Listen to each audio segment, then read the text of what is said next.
The monitors began to flicker just as Travis Taylor leaned in to speak. The air inside the command center shifted, static crawling across the screens like something alive. Then it came through, a pulse so strong it nearly shut down every device on the ranch. But what they discovered next was far worse than any of them expected. For months, the evidence was hidden, encrypted, buried under layers of government silence, until now. Tonight, Dr. Travis Taylor breaks down the terrifying truth behind what they captured at Skinwalker Ranch. Before we begin, make sure you subscribe, because what you're about to hear changes everything we thought we knew about this place. The night began like countless others at Skinwalker Ranch, quiet, cold, and charged with unease. Dr. Travis Taylor was stationed near the command center, surrounded by a wall of screens flickering with live drone feeds and electromagnetic data. The crew had set up an experiment to test for interference around the western mesa, an area locals referred to as the heartbeat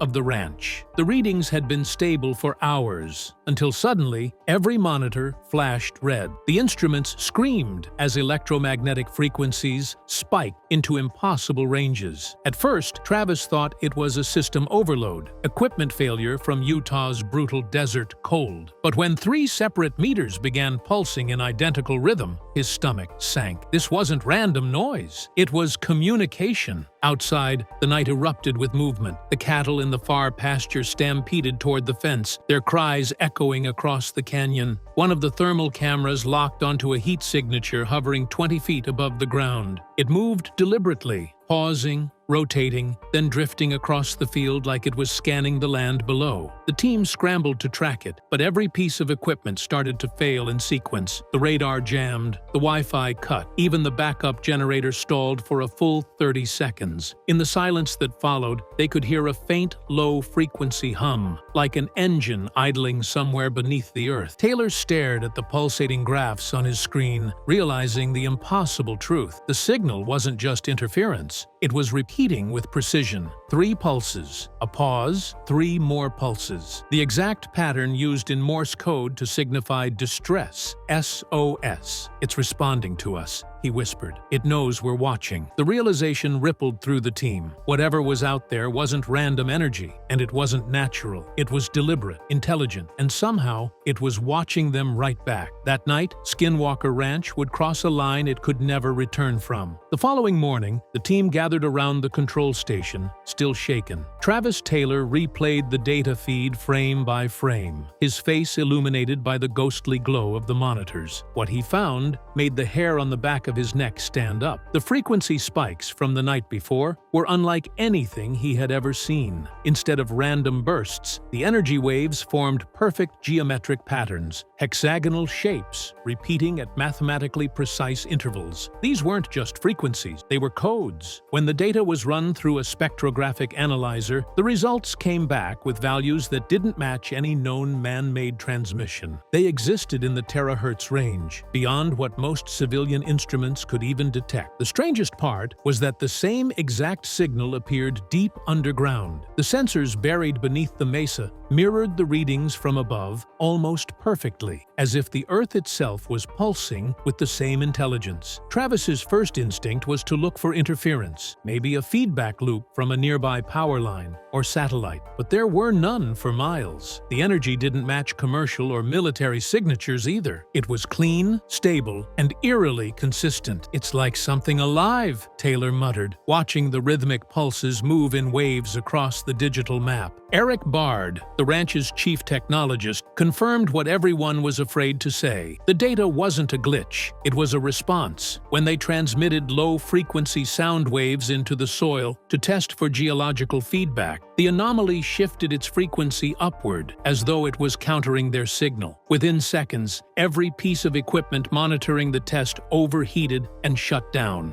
Later, while reviewing the captured sound, Travis played back the slowed-down version. Beneath the static, there was something faint, something that almost resembled a whisper, a single syllable, stretched and distorted, repeating in perfect rhythm with the pulses. Here, the message wasn't random, it was calling back, and whatever was buried beneath Skinwalker Ranch had just made first contact. That night, the team set up a new array of high-sensitivity night vision cameras aimed directly at the mesa. Travis Taylor wanted visual confirmation of whatever was generating those frequencies. The desert air was still, the sky moonless, and the only sound was the low hum of generators echoing across the property. Hours passed in silence until one of the technicians gasped. On the live feed, a faint distortion appeared above the mesa ridge, a ripple in the air, like heat rising from asphalt, except it was cold outside. When they switched to infrared, the shape revealed itself more clearly,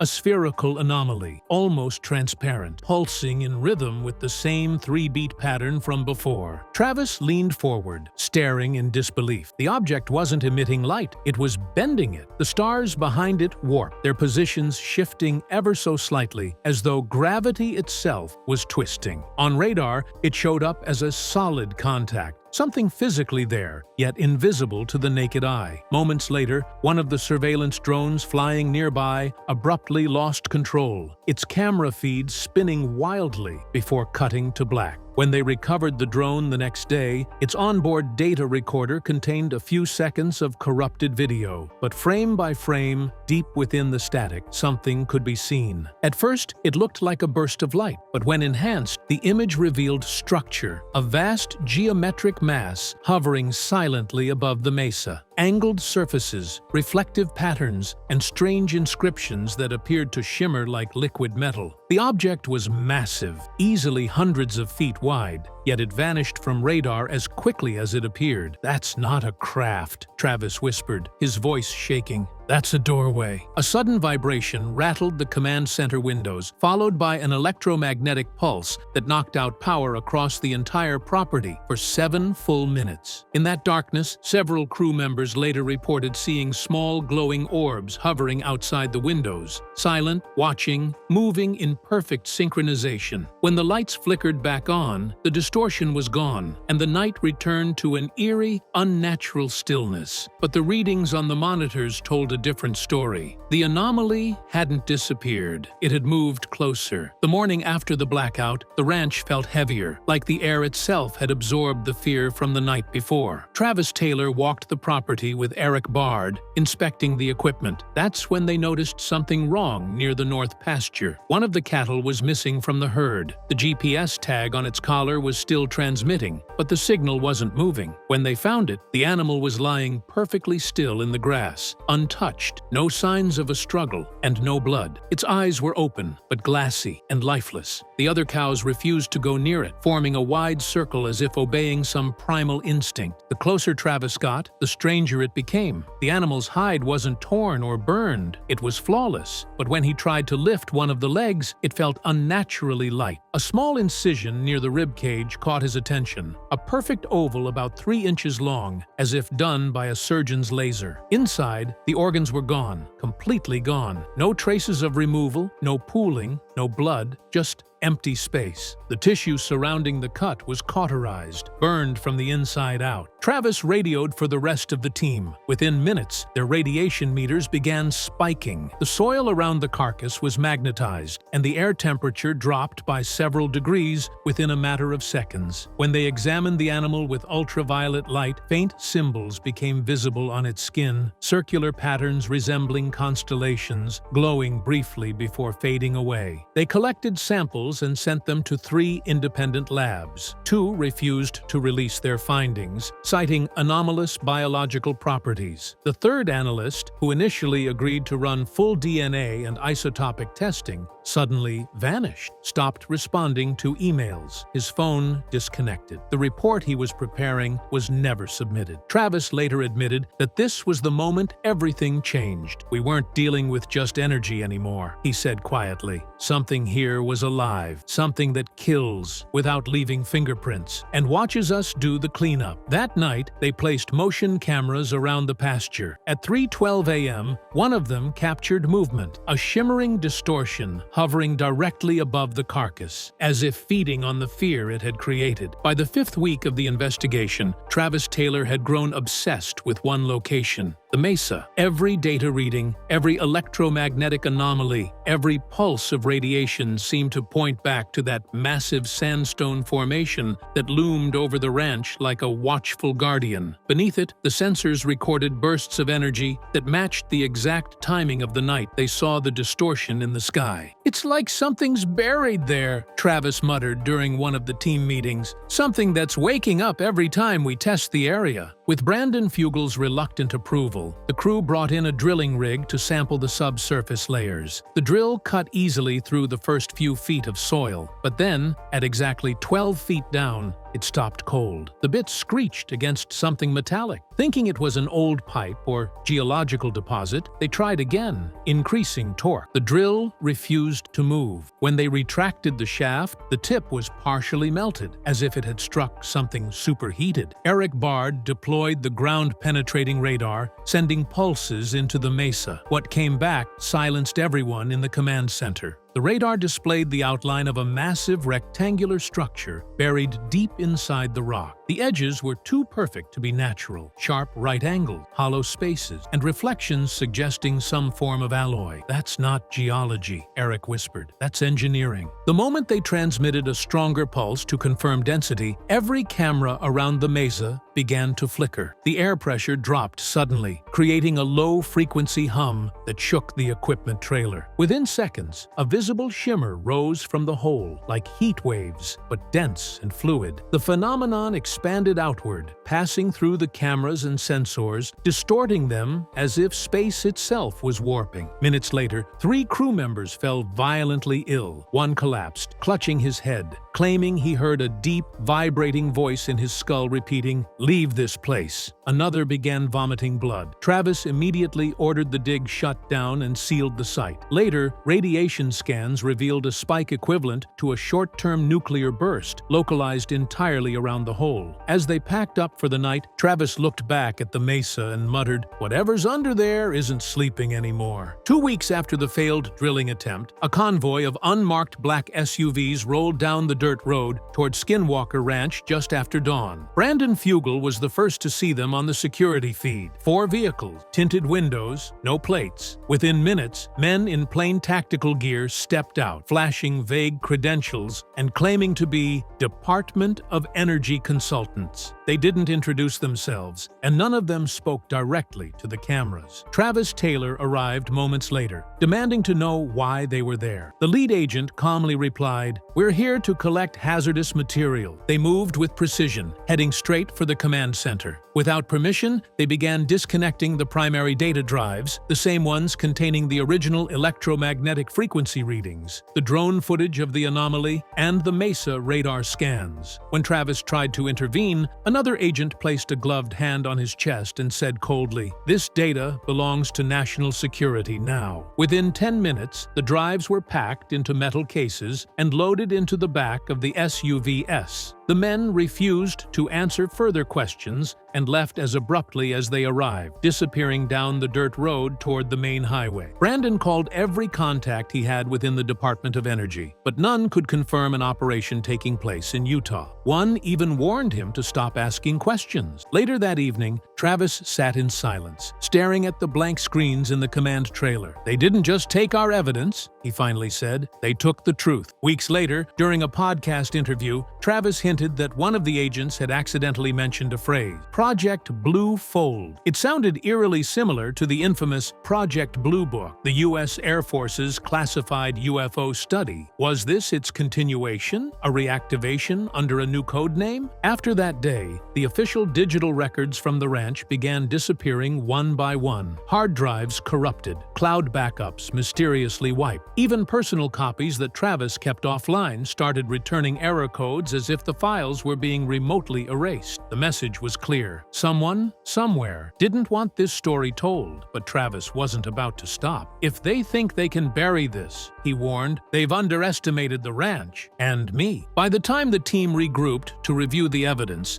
Travis Taylor looked like a different man. The once confident physicist now carried a quiet dread behind his eyes. He spoke slower, measured every word, and seemed to flinch at the faintest static on the radio. During the televised debrief, he sat under the bright studio lights, staring at the monitors displaying the heat footage. As the clip replayed, the towering shape, the whisper, the pulse, Travis gripped the edge of the desk. His voice cracked. "It's not just electromagnetic," he said softly. "It's biological." The room fell silent. What he meant didn't fully register at first, but then he explained that the energy signatures weren't simply radiation. They behaved like living tissue, adapting and evolving each time the team interacted with them. Sensors recorded biochemical shifts in the air, traces of amino acids, organic compounds, even microcellular activity forming near the mesa. Something alive was embedded in the phenomenon, rewriting the rules of physics and biology in real time. Over the next few nights, crew members began reporting strange symptoms. One technician woke up covered in burns shaped like geometric patterns. Another claimed to hear rhythmic pulses echoing inside his head. 3 beats. Pause. 3 beats. One cameraman described vivid nightmares of a light being standing in his room, flickering between human and inhuman form, whispering the word